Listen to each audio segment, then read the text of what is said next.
It is night 2, League 2 of 4 in the 2024 Deep End Invitational. Mike Schopp and Adam Krautwurst. We will be starting our FFPC Deep End Invitational draft in 4 minutes. I'm in the room tonight. Adam gets the wheel. We'll meet our players, even have a couple of them join us as we go through the night. The best of the best, playing in a very tough format that brings them out. Here we go. Thanks for watching and listening. Powered by the Player Profiler Network. Mike and Adam, this is the Deep End.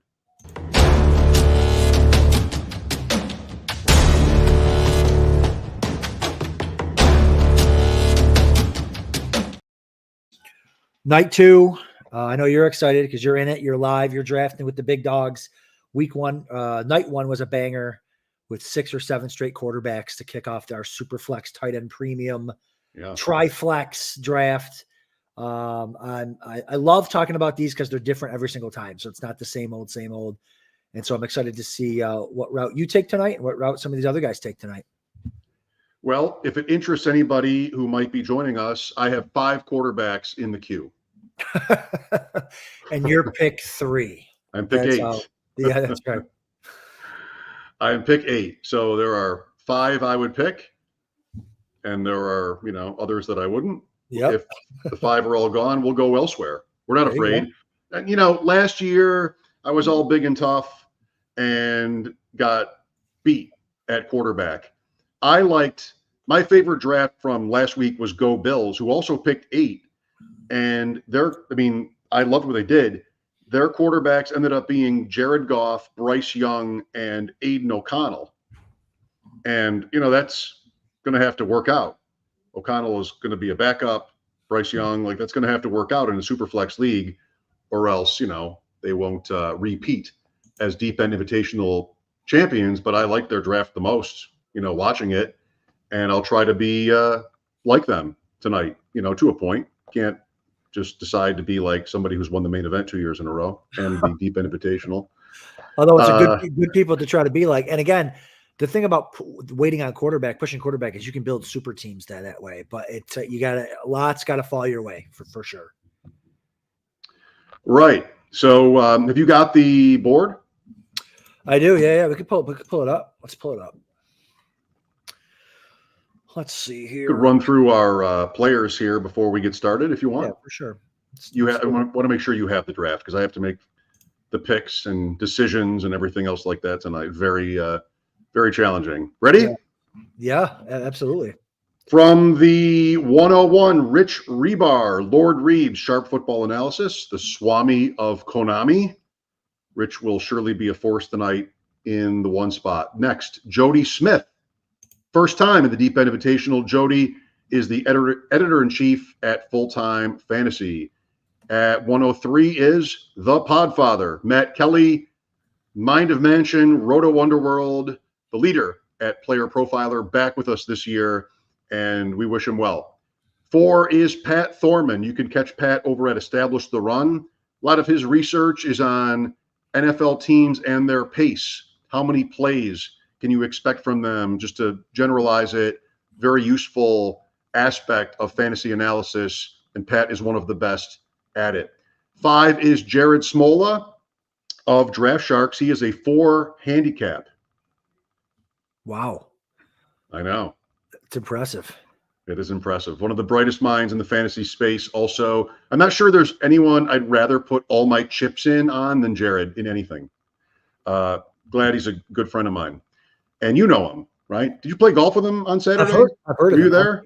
Is he a better? Were you there? Is he a better handicap in golf or fantasy football? That's my question. I don't know. How do we handicap that? I think you can get him on a tough course and beat him. For sure. Just the draft is underway. 106, Scott Barrett, the CEO at Fantasy Points. Great looking site, super in-depth insight. Scott is one of the best. At 7, Michael Leone. Let me know if I'm up. Establish the Run, of course, the spreadsheet socialist himself. Buffalo area boy, Canisius High School, defending champ in the hallowed Empire Niagara League. Look, who thought this was a good idea, inviting these guys? Why am I? 8, me. I was a tuba player in high school. 9, Tod Burros, best ball NFL, experienced, very sharp player whose work you'll find at Sharp Football Analysis. 2 Warren Sharp team members here tonight. 10 Sneaky Joe DiBiase, yet another intra-squad matchup. He and I work together at WGR. Joe can be sneaky. That's right. 11 Deepak Chona, MD, sportsmedanalytics.com.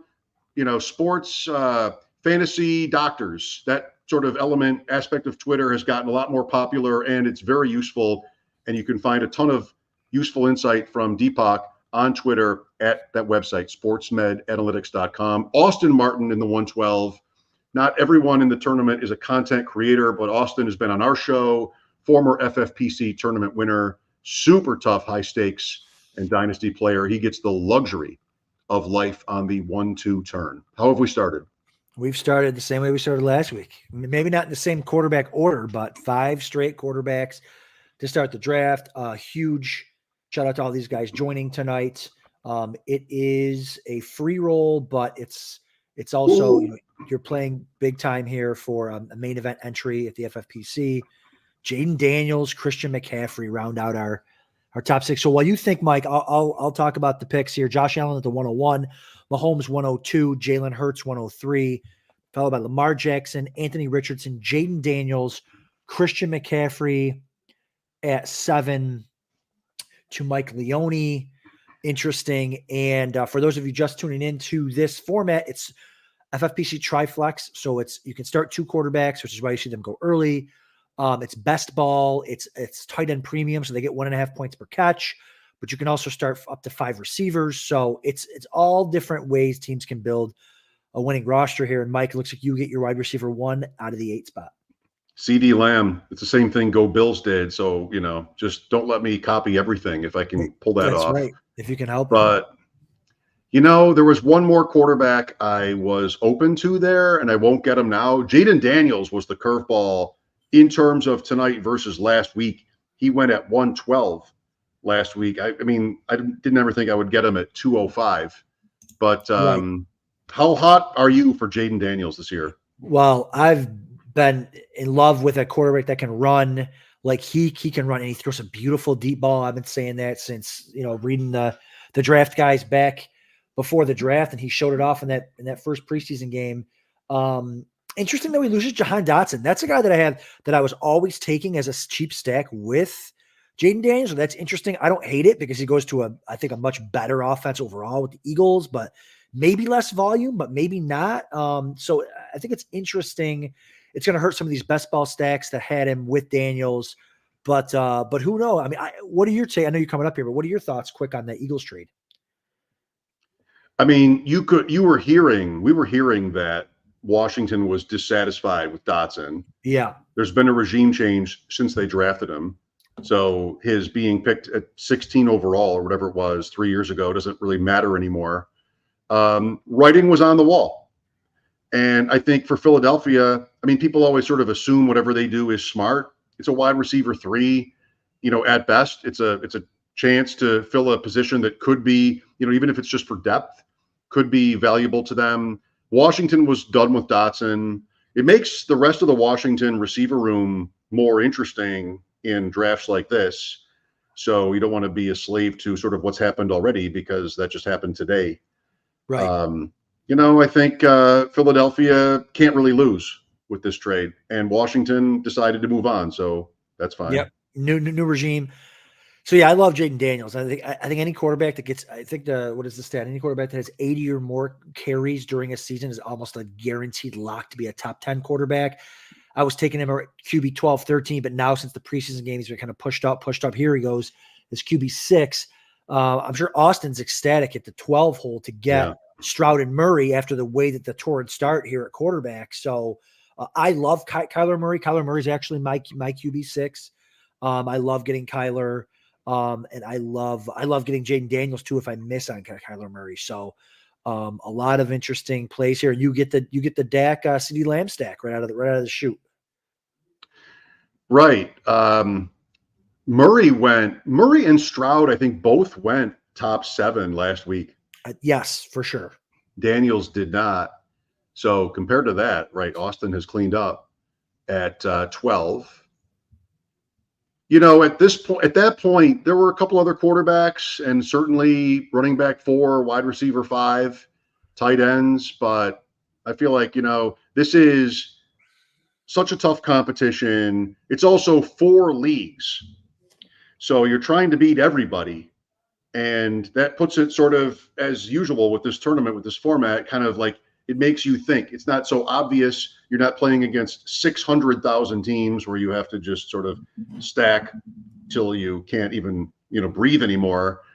But it's also not just a one-off league, and I feel that there have to be a couple of stacks for me to have a chance. So that made it Prescott. Yeah, and the cool thing, again, you did it differently than most of these teams 1 through 6 and number 12 are going to do it.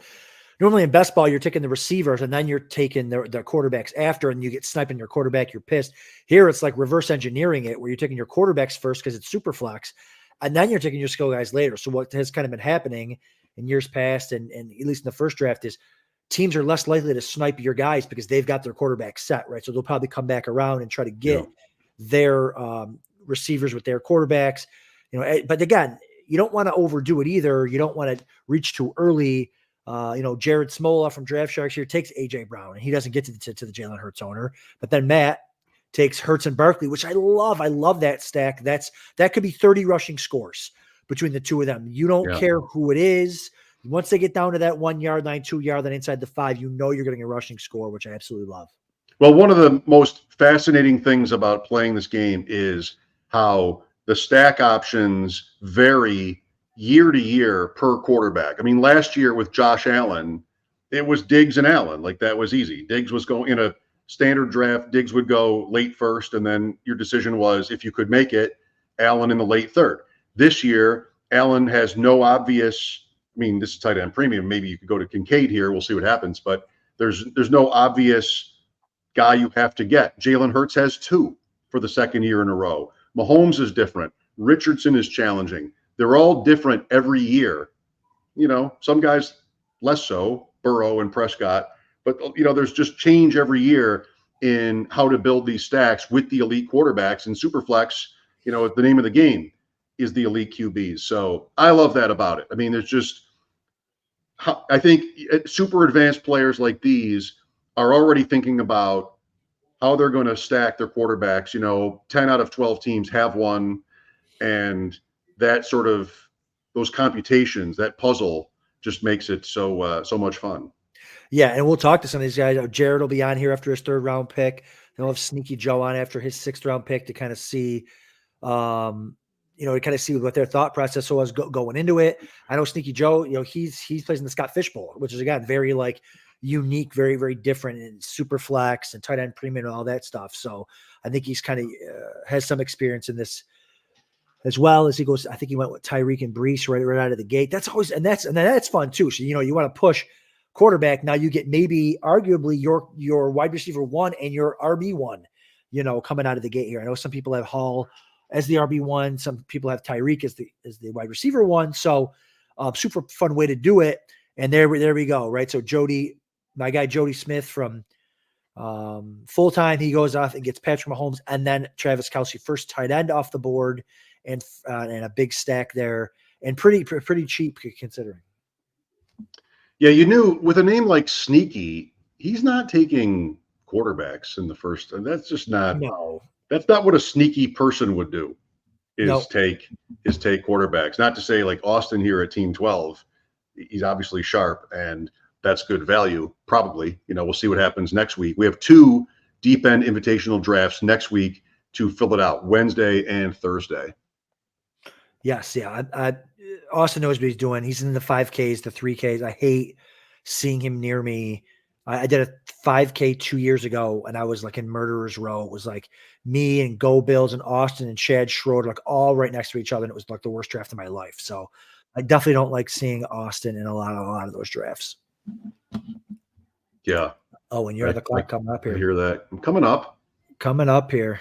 Lamb and Prescott. Who knows if that's actually going to happen? Lamb is still not in. We're 2 weeks away from opening night. It's a little bit unsettling at this point. Same with Chase and Ayuk. Yeah, exactly. That's interesting stuff. It hasn't really affected like the mid-stakes or high-stakes world yet, But I mean, as we start getting right, packing our bags to go to Vegas, I'm going to Kentucky tomorrow, packing my bags to go to Kentucky. We'll be interested to see how a lot of, and it's funny when you go to these live events, a lot of the buzz and stuff. Remember a couple of years ago, it was Jamar Chase couldn't catch. And so that was affecting a lot of his draft stock during that weekend. You get news, you get preseason games happening during live events. Kind of the vibe spreads like wildfire and guys drop or guys fly up the draft board. And it's especially fun in Vegas after the Thursday and now Friday night games where guys' draft stock will fly up or fly down depending on how they did in that Thursday or Friday night game. So that's always super, super fun. I wanted Laporta. And you did not get Laporta. No, oh boy. No. I'm sorry to hear that. What are you thinking? I'm thinking London. Do it. Well, while you're thinking London, I'm going to bring in J-Rod Smola. Jared Smola of DraftSharks.com. Jared, have you been to London before? I think you have. No, not London. I took one trip to Europe. We didn't make it to London. Okay. All right. You went past London on your way, probably, to wherever you went. That's right. I think so, likely, yeah. Not good with geography, but probably. What do you think of your start? Not what I expected. So, two questions for you guys. One, is this tight end premium? Right. Because I can't believe how far the tight ends have dropped. And then two, did something happen with Jahmyr Gibbs' other hamstring in the last 10 minutes? Because I can't believe he made it to me. In the mid stakes, this is where he's been going after not Pacheco and H. I was going to say, not Pacheco. Yeah, usually he's been but he's going after JT and Breece Hall. So that's interesting. Yeah, I was kind of set to get one of the tight ends there. It would have been Laporta, but I couldn't pass on Gibbs. I wanted Laporta, but that didn't happen either. So that's right. So Mike, you have Laporta well above the. I guess I shouldn't name names, right? Is that? But the other tight ends except for Kelsey, kind of above the rest of those guys, the rest of the tight ends. Trey McBride. Yeah, Trey McBride. No, give me a minute to answer that. I want to see what happens here around the 3-4 turn, and then. Did you hear about the end of our golf game, by the way, Adam, who left? So who goes to Kentucky the day after getting home from Kentucky, by the way? Who does that? The next guest is Jamie Crowder. She can come onto the show and explain to you how that freaking happened. To no one in the history of the world has driven to Kentucky twice in a week. I can promise you that much. You just got home yesterday? Yesterday. From Kentucky. I'm leaving again tomorrow. It's beautiful. It's the same time zone. I don't know if you guys knew that. It's amazing. Half of Kentucky's in the same time zone. But yeah, of course, Jared couldn't wait to tell me that he beat you by one stroke on the final hole. He was chopping at the bit to tell me. High drama. High drama. Was there money involved? Were there drinks involved? Yes. Yes. I'm like, you left at 9 to go to Kentucky, so let's make it interesting. And it was interesting. Like Jared got a quick lead. I caught up, and I definitely had a look there. Jared was. Nice to both of us to say that he made the putt to win. So I think it was a couple 7-footers on 18 green, and Mike was a little shaky over his. Oh yeah, I was 15 feet on the fringe in 2, that's right, and made 5. So yeah, incredible. Pressure. What a day! We're coming out to Grand Island next time. That's it. That's all there is to it. If there's any courses out there, we'll be here. How about Deepak starting 3 receivers?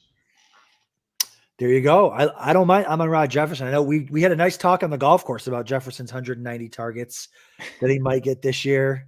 But I'm not so sure about Nico Collins here. Again, tight end premium, passing on a tight end, quarterback. Yeah.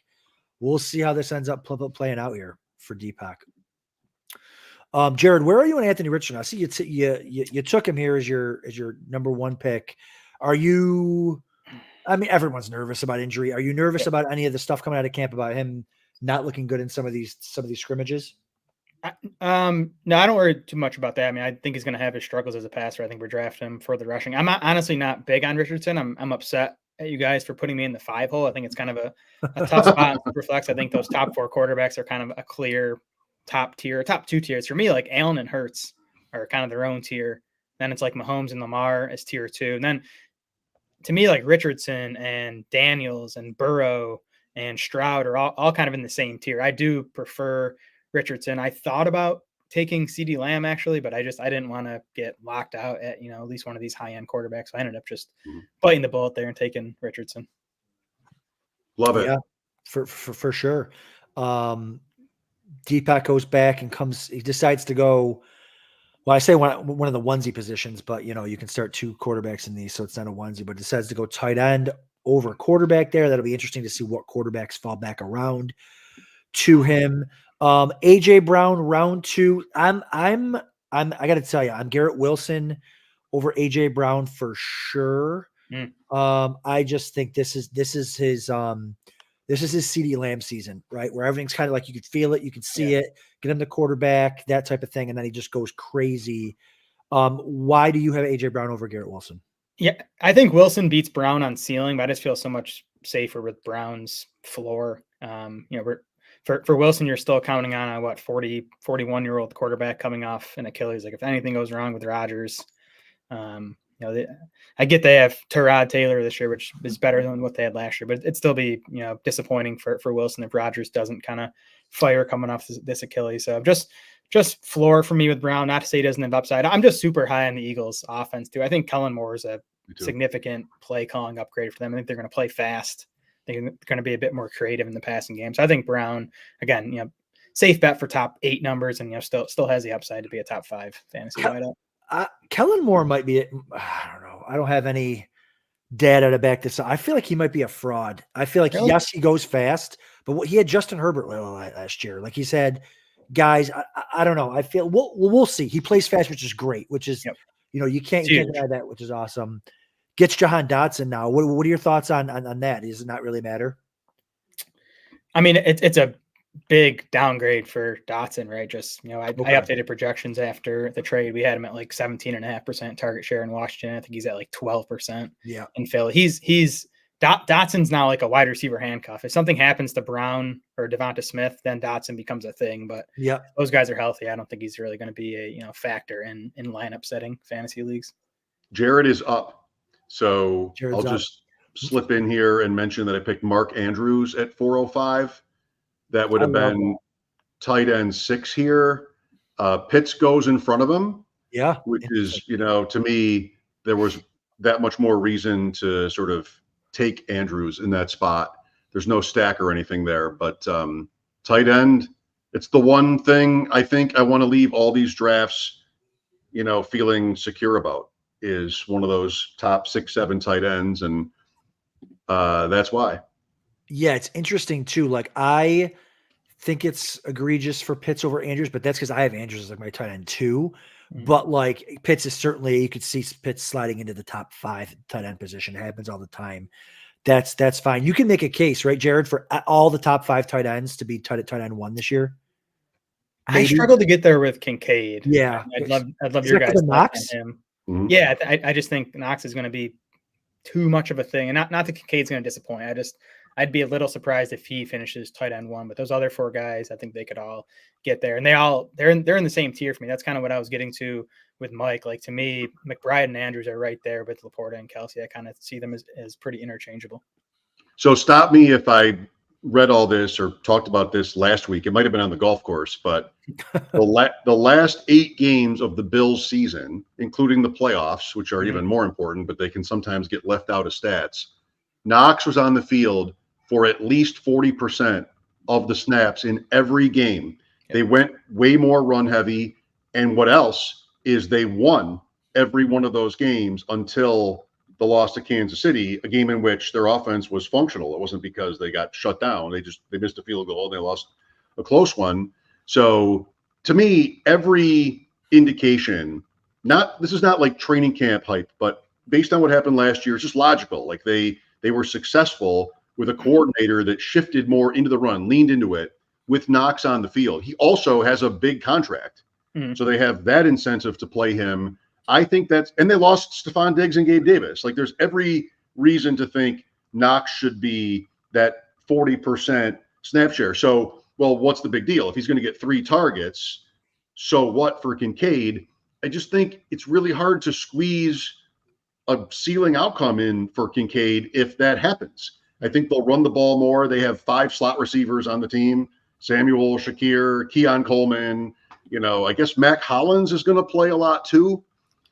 So I have a tough time. It's been a 180 since earlier in the summer when it just seemed also logical that Kincaid was going to be the player they would lean on, but now I think it's a little bit more questionable. Yeah, no, I agree with all that. Here's where it could go well for Kincaid, though, is if Knox is playing instead of that third wide receiver. Because I think it's I believe it's Hayden Winks who's done a lot of good work on, as a pass catcher, you want 2 tight ends on the field, not 3 wide receivers. It's easier to earn targets with 2 tight ends on the field. So if Knox is in there 40% of the time and Kincaid's still in there 85% of the time, that could, that's kind of the upside case for me for Kincaid. Yeah, and I don't know how you project the touchdowns for the tight end position, or at least probably team by team, but would you be surprised if if at the end of the year it was like, 12 touchdowns between the tight ends and it was 7 Knox, 5 Kincaid? You know what I mean? Like, you could absolutely see that happening, but those are good points about the route participation. And go ahead. Yeah. Mike. No, I was going to say touchdowns. I mean, people, I think, kind of dismiss touchdowns because it's not as predictive, but they lost 17 of their 29 passing touchdowns last year. And to me, the 2 obvious players to compensate would be Kincaid and Coleman. Then I think Knox could too. I mean, Knox had a 8 or 9 touchdown season in his career. That's where this coordinator, Joe Brady, will really, earn his money. If he can figure out how to scheme open players in the red zone and, not just sort of ask Josh Allen to run 18 touchdowns again, which he did, including the playoffs. Kind of insane. No. All right, I went Cousins in 5. 17 quarterbacks in League One were off the board by the end of the 3rd round. Not this time. I got lucky because I picked London with Cousins in mind, and I was able to wait around and get away with it. And Deepak doesn't care. He's just going to keep pounding. This is my favorite part of the tournament. It's my favorite part of the tournament. Who was the team a couple years ago went like 11 rounds and didn't have a quarterback? Yeah, we weren't going to leave the stream until they took a quarterback. There's no way that team knew it was super flex. No way. I'm worried. Yeah, I'm worried. Send him a DM quick. Although, listen, it's only at 17, so it's not like it's at 24. So that's true. Squeak out a couple. He's that's got true. Tears. He's got tears over there. So Jared, what do you got? Richardson, AJ Brown, Jahmyr Gibbs, Jalen Waddle, Michael Pittman. Talk to me about. Convince me. I love Jalen Waddle, by the way. Convince me to take Michael Pittman anywhere.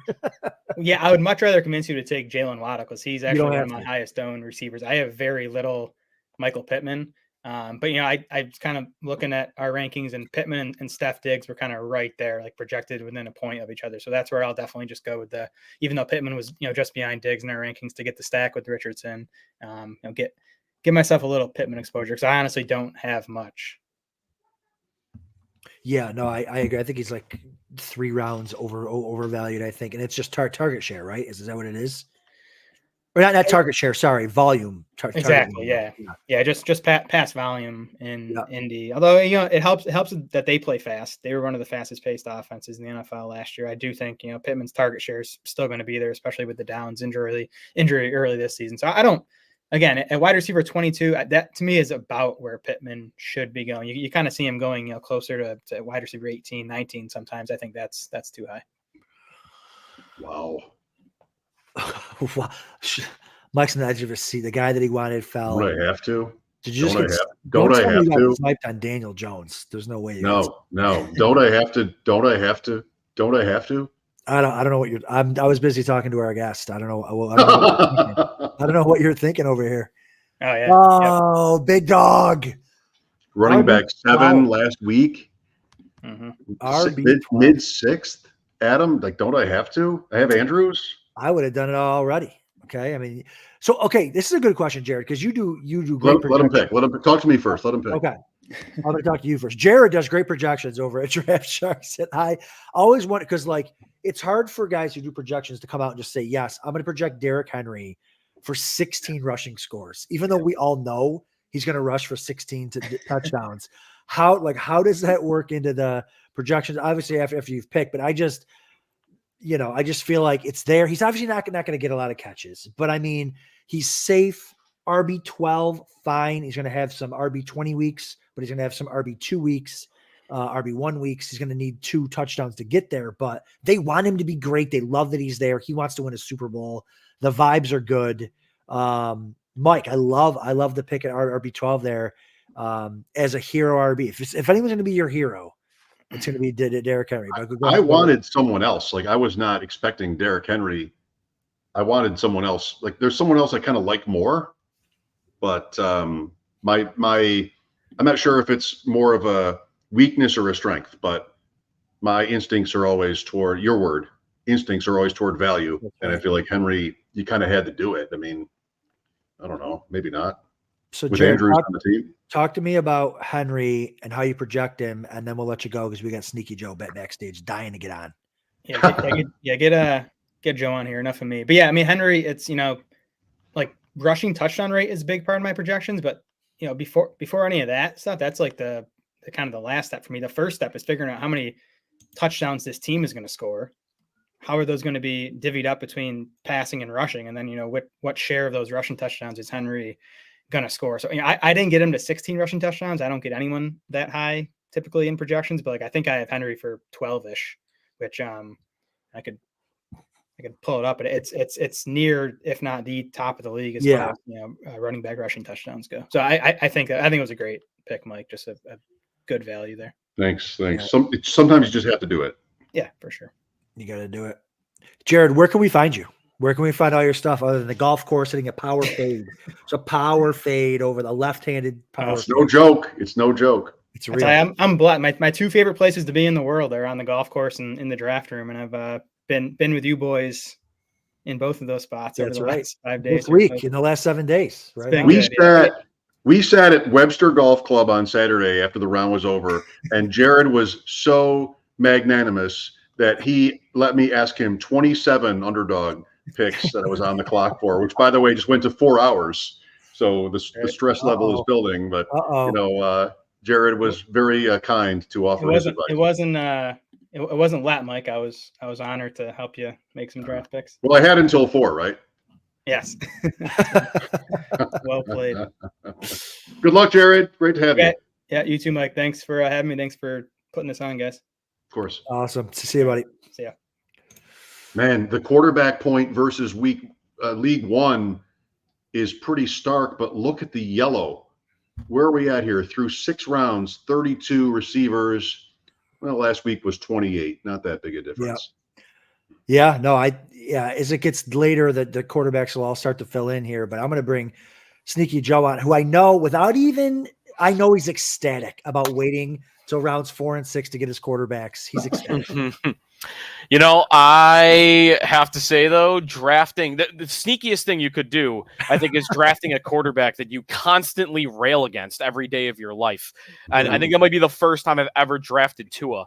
But the quarterbacks fell and I wanted to stack. So, yeah, I feel good about 4 and 6, but even after picking them, just something about picking Tua. It's the schedule late in the year that's tough. I don't think that he's going to repeat exactly the numbers he put up last year, but it just kind of fell that way, that he was the guy I couldn't say no to. I think in the deep end, we all know, but if you ever have anybody in your league that just avoids players or teams because they, quote, don't like them, that's who you want to play against. Right? I try to. There's a pool of players that I have an opinion about that I do not think are good football players, or I like Tua is definitely one of them where I think he is probably not as good as his numbers, but I have enough drafts every year where I want to have at least a share of that guy. I want to buy some insurance against any idea that Tua is going to like fall off completely or that teams are going to adjust to him. Again, honestly, more the bigger reason that I thought about passing on him than that was that final 4 fantasy weeks of the season, he plays the Jets, Texans, 49ers, and Browns. And that honestly has me more worried than even any preconceived notion of what he is. Yeah. Yeah. And it definitely should be. I mean, listen, anytime a quarterback's crow hopping into any pass more than 15 yards downfield, that's scary. But if you're gonna get a piece of him, if you're gonna get some leverage, this is the way to do it. Free roll, playing for a main event, super flex. I mean, what better way to do it than that 4th round? I mean, you got him as QB. I'm trying to see 13, which is about at his ADP as far as quarterbacks are concerned. Right. But it was the stack makes sense. Purdy would have been the guy to go to for ADP, I think there. Yes. The guy I almost picked, I did it, almost wanted to do it just to think, like, should I be this guy? It's tight end premium. I just picked Kincaid. Andrew's sitting there. It was a little tempting to go the old 12 personnel. But I don't know. I've not done any research on what that is like, or if that's just an idiotic strategy. So I kind of chickened out as there was the seconds were ticking down there. Certainly not idiotic. I know the the return on the ROI for the teams that do it in like the high stakes leagues where you only have to start one type of thing. You only have to start one here, but with the super flex, tri-flex, I think if you were to have gone Kincaid Andrews and then just left it alone, and just had like an extra pick in your back pocket, I think that would have been that would have been fine. I mean, they're both, Andrews could finish as tight end 1. Kincaid's obviously very, very good. Do you have any pushback on Kincaid here, Joe? I don't know if you heard Jared talking at all. A little bit. What are your thoughts? Yeah, I'm leaving. I think, underdog in other places. I think he's the player I'm drafting the most of this offseason. Like, I don't know, and I think it's definitely up in the air for what that's going to be. I just kind of come back to, I think he might be the only one on the team that's actually good. Yeah. Like, honestly, like, I'm not a big Coleman guy. I really haven't been since the pre-draft process. And I'm not super impressed so far. I think Matt Collins is just a special teams guy that had 1 year playing on offense in the league. Shakir, even, I think, is just kind of a guy, and he's fine. And Knox, same thing. Like, he's fine. Kincaid's the only one in the offense I think could actually be great. So for me, like, there are enough examples. The Eagles with Zach Ertz in Goddard's rookie year. Goddard played like 50% of the snaps, and Ertz had 156 targets. I think there's enough sample out there that, okay, you can have another guy right behind you playing meaningful snaps, and still, because you're the best guy on the team, you still can find your way to, I mean, in Ertz's case, 156. I don't think Kincaid will touch that, but I think he's going to be in the 120s.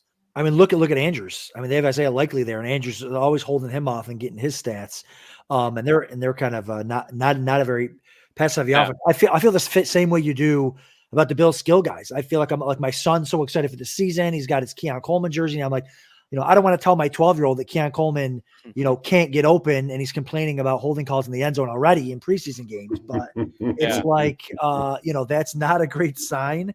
Yeah. And especially when that's his role. That whole offense is about, hey, you run fast, you have great hands, you catch the ball, you be big, you catch the ball. But, they want everyone to do their part. That's Keon Coleman's part. Now, a couple of those passes were reverse head, but like, I don't know. I don't get a good vibe there either. I think Kincaid's the one piece you can kind of like, okay, I think he's definitely going to get his. Yeah, I don't really know what Coleman is good at other than jumping up in the air and catching the football. Like, he was supposed to be great in the red zone. And we had Joe Marino on our show earlier in the week from Locked On Bills, who basically broke down his 3 end zone targets in the preseason so far. And one of which, in the first game, the corner had outside leverage, Coleman had inside leverage. You're supposed to get open on that play 10 times out of 10, and he created no separation whatsoever. I just think he's redundant. I think a lot of the smart people that watch the film and analyze what he did, like yards per route run, slot versus the outside, a lot of people think he's a big slot player, and he could be good at that. But to me, that's redundant because I already have 3 guys, Kincaid, Samuel, and Shakir, that I trust to play in the slot. So I just think the Bills think he's something that he might not be, and they might end up at a point where they don't really have the need for what he's good at. And that to me opens up Kincaid even more. What's interesting to me, you and I have not talked about this, is how to frame him on the air in Buffalo. Joe and I are both on WGR in Buffalo. Like, is he a second-round pick? He was the first pick of the second round. Is he wide receiver 8 from this draft? Is he the 33rd overall pick? Like, it depends on how you want it to sound, I guess. Yeah, he's a second-round pick. He was drafted in the second round. I know what you mean, though. I know what you mean. I mean, wide receiver 8. I mean, one way that I think of it is this happens with every player that's drafted on every team in the league.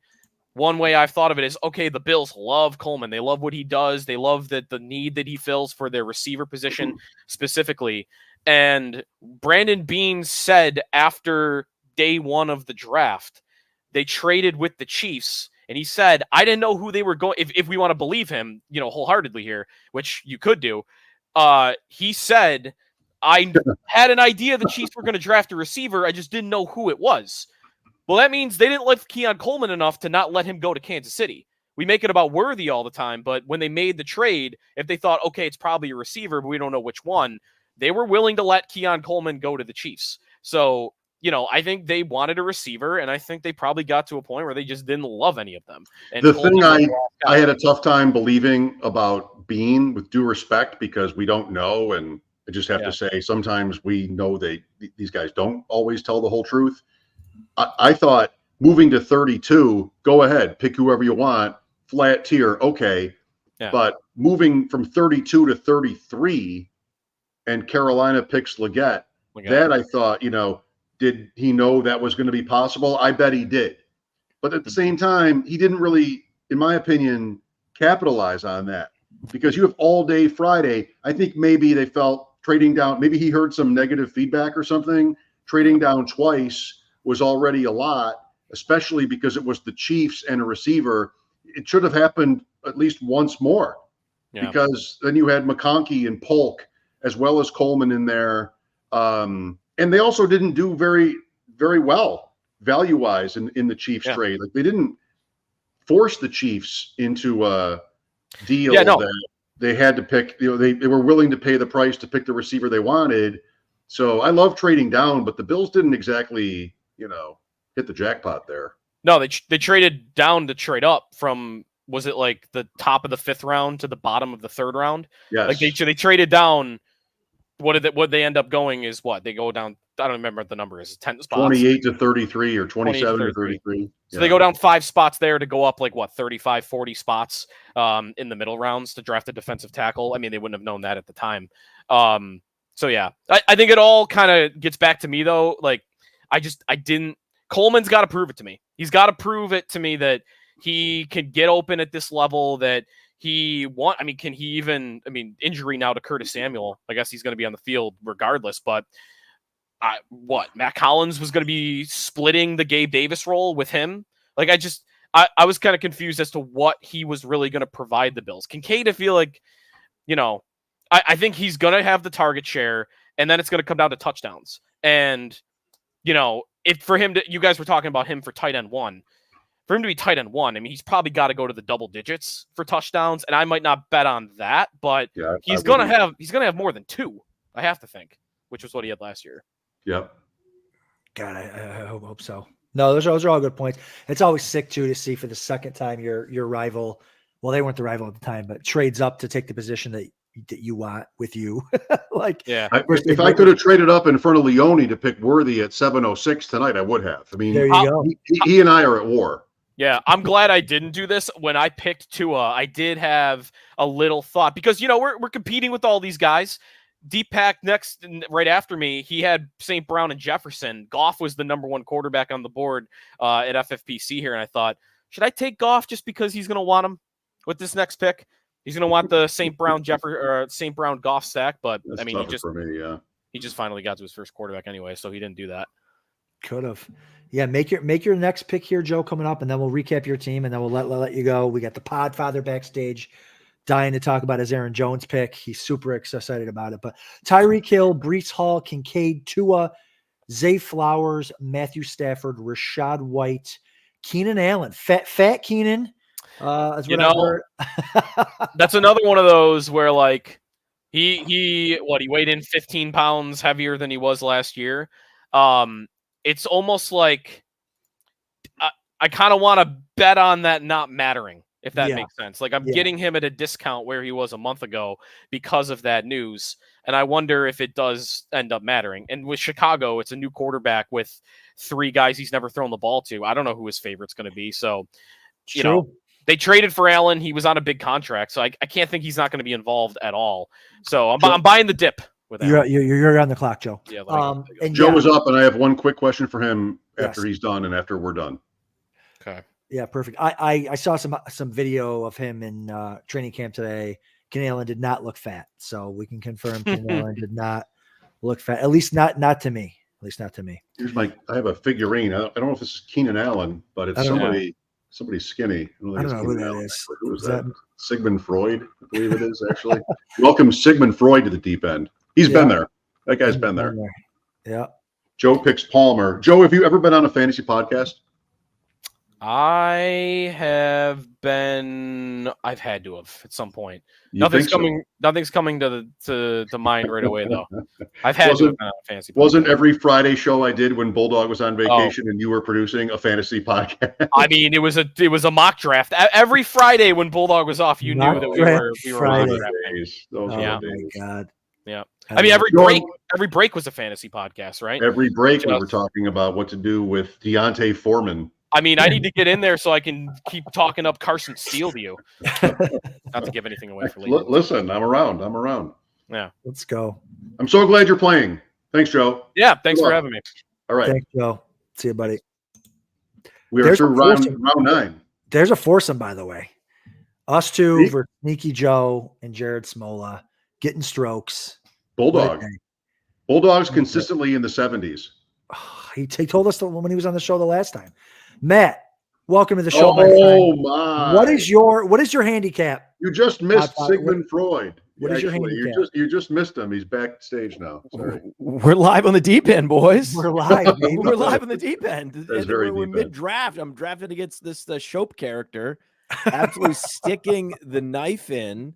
You know, I had Roma Dunze teed up from like zillions of miles away, like other solar systems. Everyone knew. I watch your Oh, show. I fucking watch your Dunze, show. and then I mean, right under the ribs, Mike. You have to stop podcasting, or else people are going to know what you That's right. want.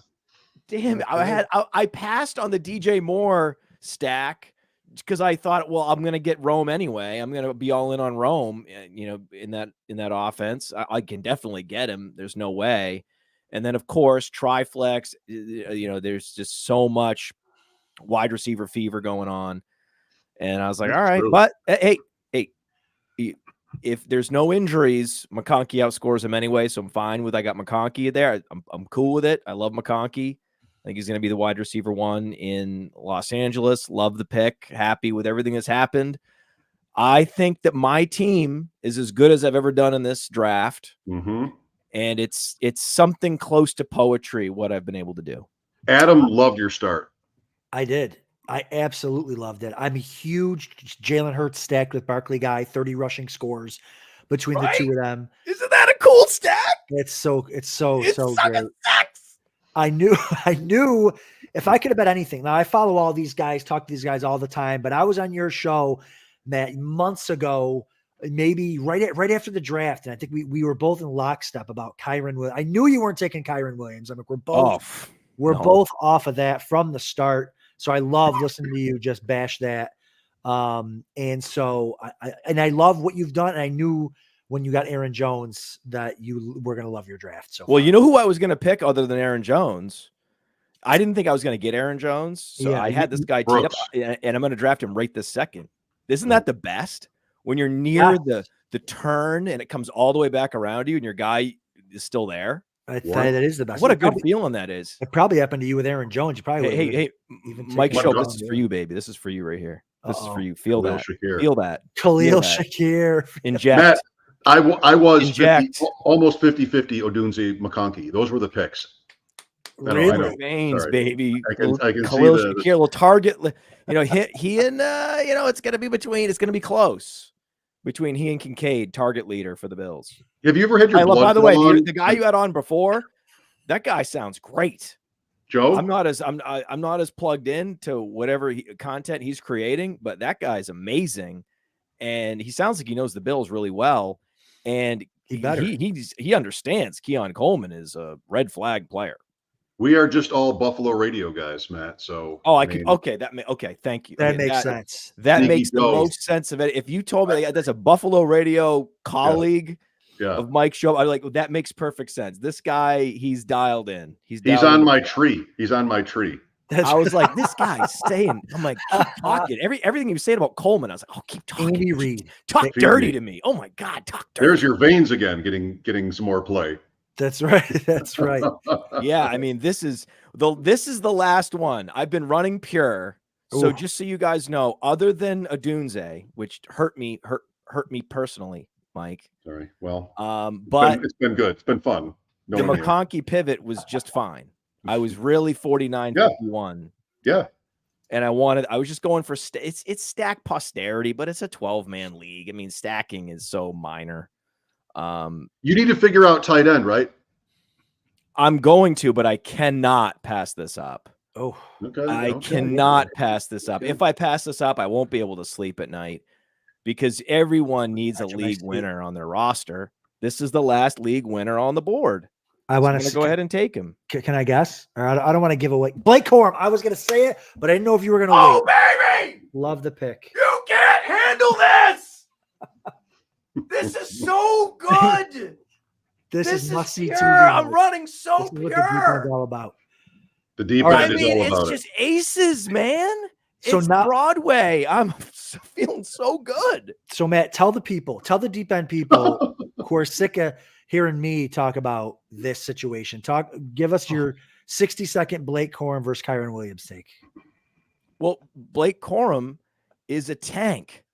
Blake Corum was made to be an NFL bell cow. He could have came out a year prior and been an NFL bell cow. Now he's like so ready. Now he's like Wolverine, adamantium skeleton. Wow. Have you seen this guy working out? Yeah. This is a true NFL bell cow. Kyron Williams was a 6th rounder who was a fringy NFL player who happened to find himself on a depth chart where there was no one left besides Ronnie Rivers. And they fed him a bunch of carries with a nice offensive line, opening wide running lanes, and he got the bare minimum, and it happened to be great for fantasy football and good for you. And I've seen that from CJ Anderson, and I've seen that from second half fringe running backs like Mike Davis come up and grab a top 5 second half season in fantasy football. I've seen that since I started doing this, man. How many years do I have to do this to see these guys and call it out and be like, never again, never again, never again. Mike Anderson, CJ Anderson, Olandis Gary. How many of these guys? I mean, I can go down every year. There's a guy, right? Even players I like, Dion Lewis. There's always got, but I think he's like a slower Dion Lewis. Dion Lewis was the RB2 in the second half. It was Le'Veon and Deontay. You needed Dion Lewis if you're going to beat the Le'Veon teams that year. This is just, this is a tale as old as time. How is this not obvious? And in a lot of situations, though, it's not this clear because you don't have the team that has no draft picks and has a completely hollowed out defense going, you know what we're going to do with one of our few draft picks? We're going to take a running back. That's how in the 3rd round, that's how obvious they made it. Teams lie all year except on draft day. So just take the truth for what it is, that he is a bell cow, born and bred. He's been that his whole career at Michigan. He does everything well. And it's only like, what is it going to be? 3-4 weeks that you're going to be caring about Kyron Williams? He's going to be on the waiver wire in week 10 of fantasy football, and he's going to stay there for the rest of his career. Well, hold on a minute. Never The drop a running truth back. is loose. Never drop a running back in fantasy football ever. So he definitely won't be on waivers in my league. Okay, whatever. I mean, it was a hot yes. Okay, But correct. Mike Thank you. Leone's You called me. Yes, you called my bluff there. He's not really going to be on wait, but it sounded good at the time. Mike Welcome to the deep end. That's right. Welcome to the deep end. Leone's one of the sharpest drafters out there. But here's the thing, too. What's interesting is guys are getting so much smarter in these draft rooms. Like 7-8 years ago, right, Matt? Kyron would have been a top 4, 5, 6 pick in the draft. It's Justin Forsett. I mean, do I have to keep going? I can keep going. I can. You don't have. You don't think I can? We understand. I started PlayerProfiler. Of course I can keep going. I have a list. Absolutely. I have a list down the hall of these running backs. What are we doing here? Yeah. What are we doing here? So what are you doing? Give me Blake Corum. Blake Corum is the league-winning running back in the later rounds, and I already have 2. Normally, I wouldn't be drafting running back here. I desperately need a tight end. But if I'm going to keep having these like free money on the ground, I'm going to pick up a $20 bill. Wouldn't you? Absolutely. What is the lowest denomination of currency you will not pick up? Highest. What is the highest? Like a dime. Do you pick up a dime? No. A quarter. No, I would pick up a dime. I'm not.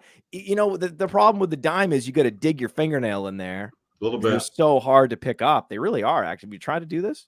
You have to really dig in there. I'm willing to go to war to get that, with whatever dirt is down there to get the dime. I took my daughter to the dentist yesterday. There was a penny. I opened my car door. There was a penny. I'm like, F no, I'm not picking up a penny. Not happening. I don't want her to see. I mean, the U.S. Mint. Yeah. Save yourself the trouble with these pennies. Unless I want to drive around Illinois, the only state that takes pennies at the toll. I have no plans for it. It sounds like I'm a big snob, I guess, but. So when I want to ask you guys a question. So I started this draft with no receivers in a triflex format in the first 3 rounds. And you were probably thinking, this is a little bold. He's passing on the great Drake London. I mean, I passed on the great Drake London, guys. Careful. That's I mean, the great Drake London. Too soon. I mean, the prolific fantasy league winning Drake London. I passed on him, right? Just because, I mean, I've been beaten into the ground. I've seen enough of Caleb Williams that I just can't deny it anymore. Yeah. I remember I'm watching Hard Knocks with my daughter, and I'm like, there's a meme of him crying in the arms of his mom, and it's really embarrassing. But I don't care anymore. Like he's amazing. I can't do this. I can't stop. I can't fade him. Well, are you talking about Caleb Williams?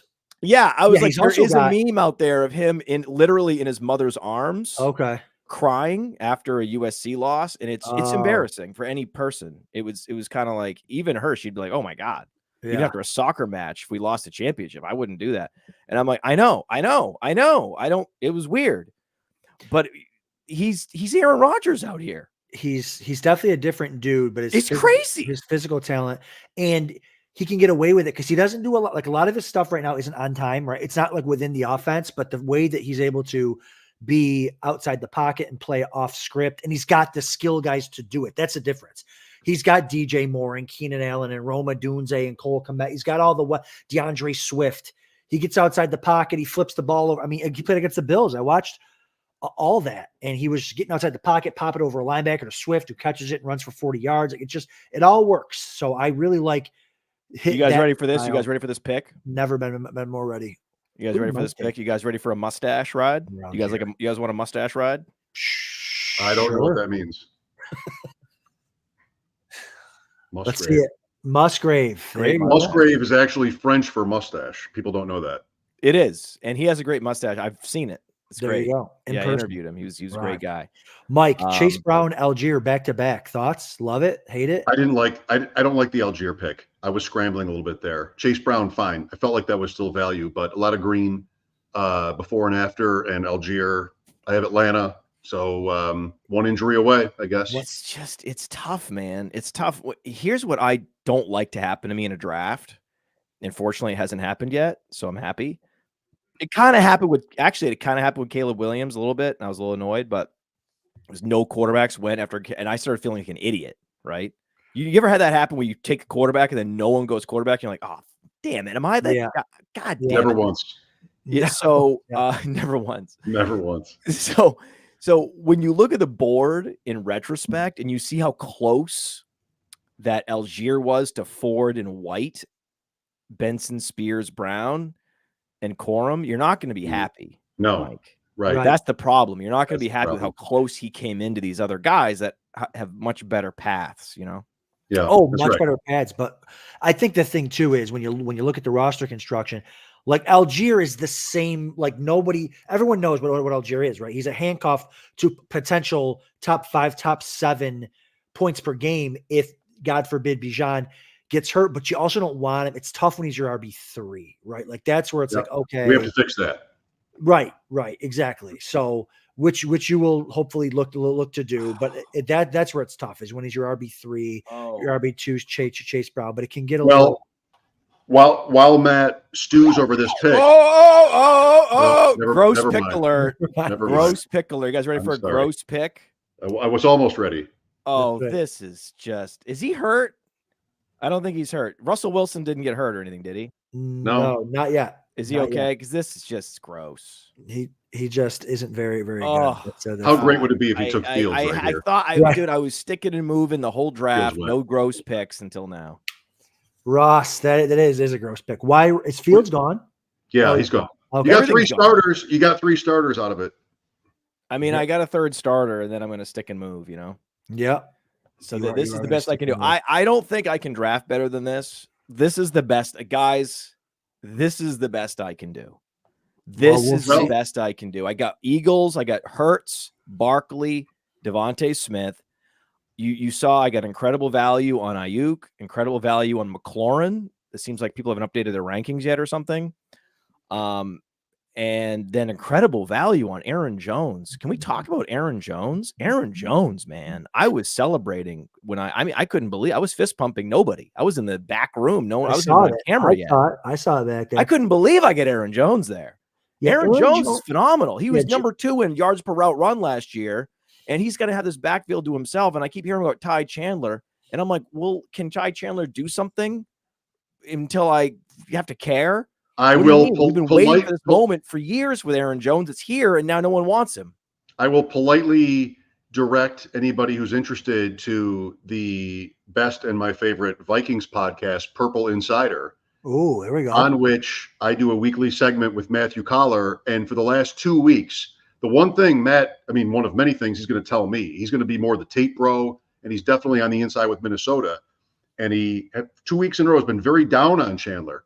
The pass blocking and just like sort of not seeing what the coaches need to see. And I said to him yesterday, look, Aaron Jones just went for 100 yards rushing in 2 playoff games last year. Yeah. And scored 3 touchdowns in one. If he's not dead physically, I love him too in the middle rounds of these drafts. So on Player Profiler, he's the only player comparable to Christian McCaffrey. Do you guys know that? As far as like the height, weight, speed type thing? No, but also efficiency. Everything plays into it.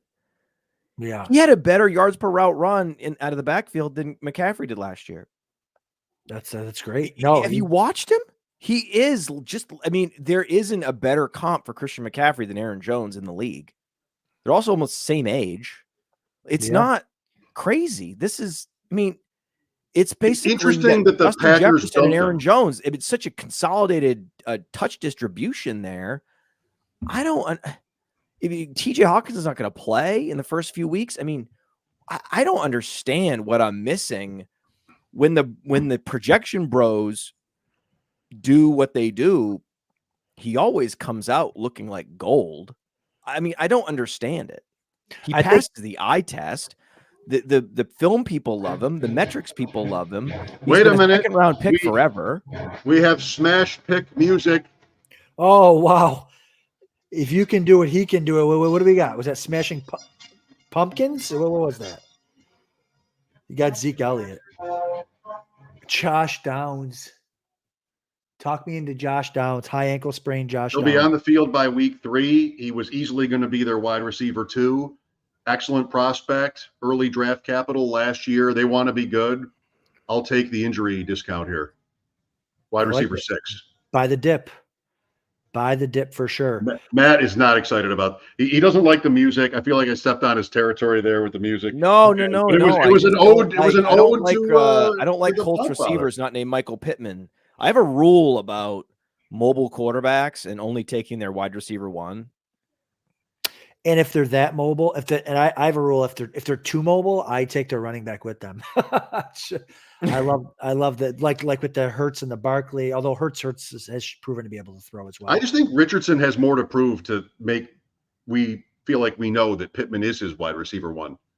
People like Pittman as a player, but that's to me pretty much still up in the air. Matt, a lot of people are asking, where can we find your content? Are you in you're in the content community, I believe. I love how many different avenues are there to find Mr. Matt Kelley, the Podfather? Well, Fast Draft. Matt, talk to us about Adam. Fast How Draft. lucky are you to work with Mike? What a great rhetorical trick. What a great radio.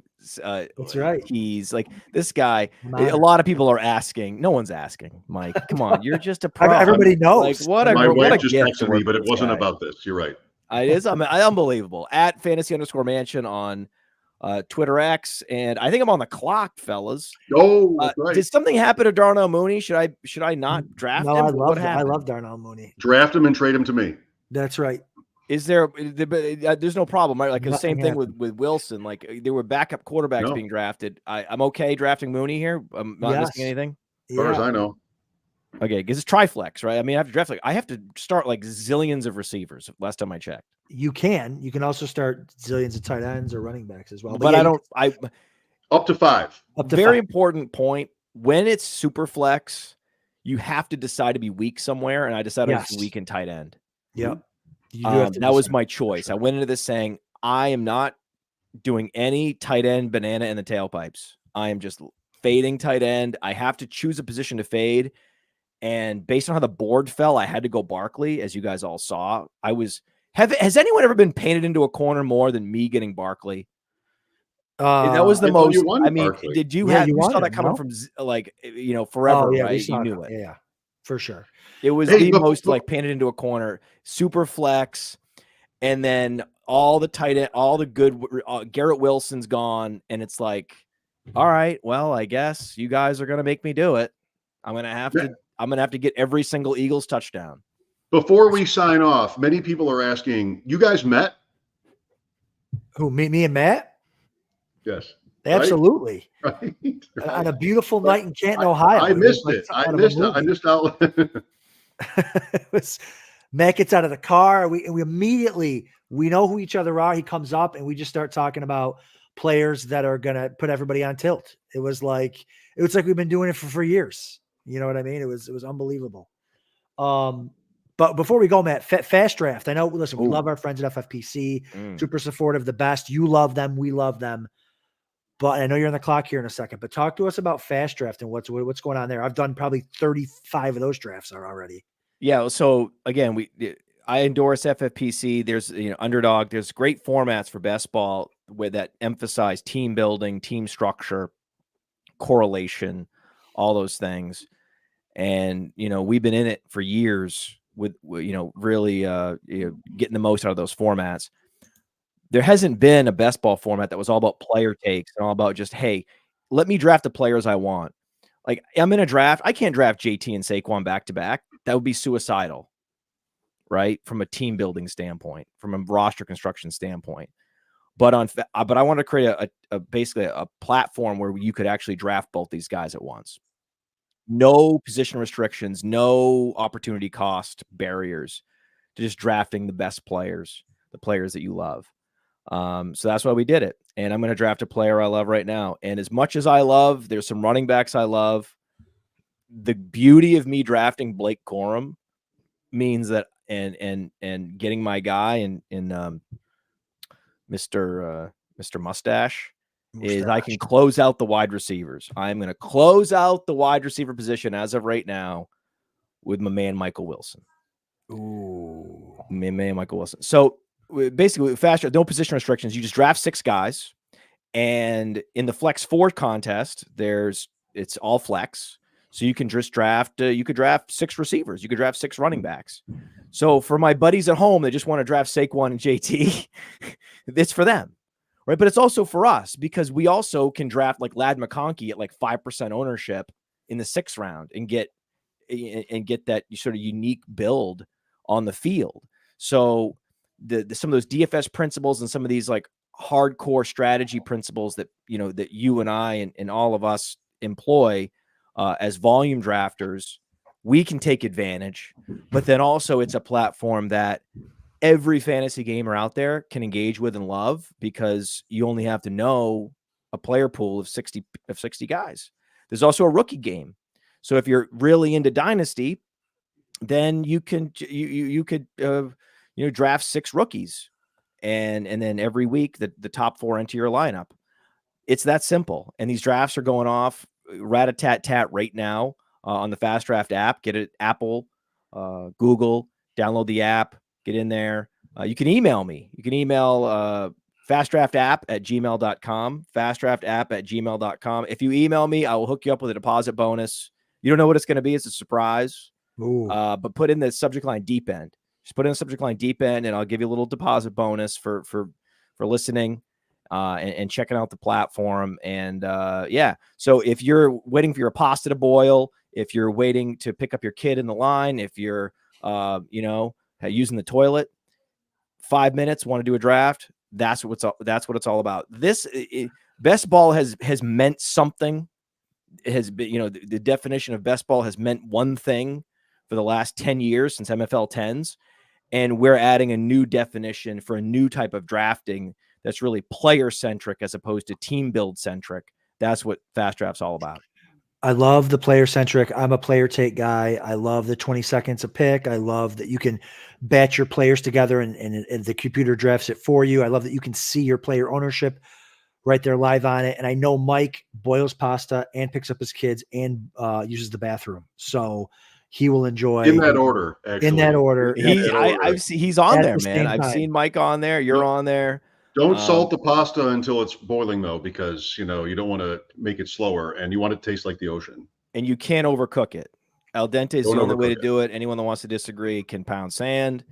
And I just want to say that I'm blessed. I feel very blessed. I mean, so many people have been supporting Fast Draft and talking about it online and how cool it is and that they like it. And the ratings on iTunes and everything. And I'm just feeling like I'm a little bit overwhelmed emotionally by how well, because I didn't know what was going to happen, with how the launch would go.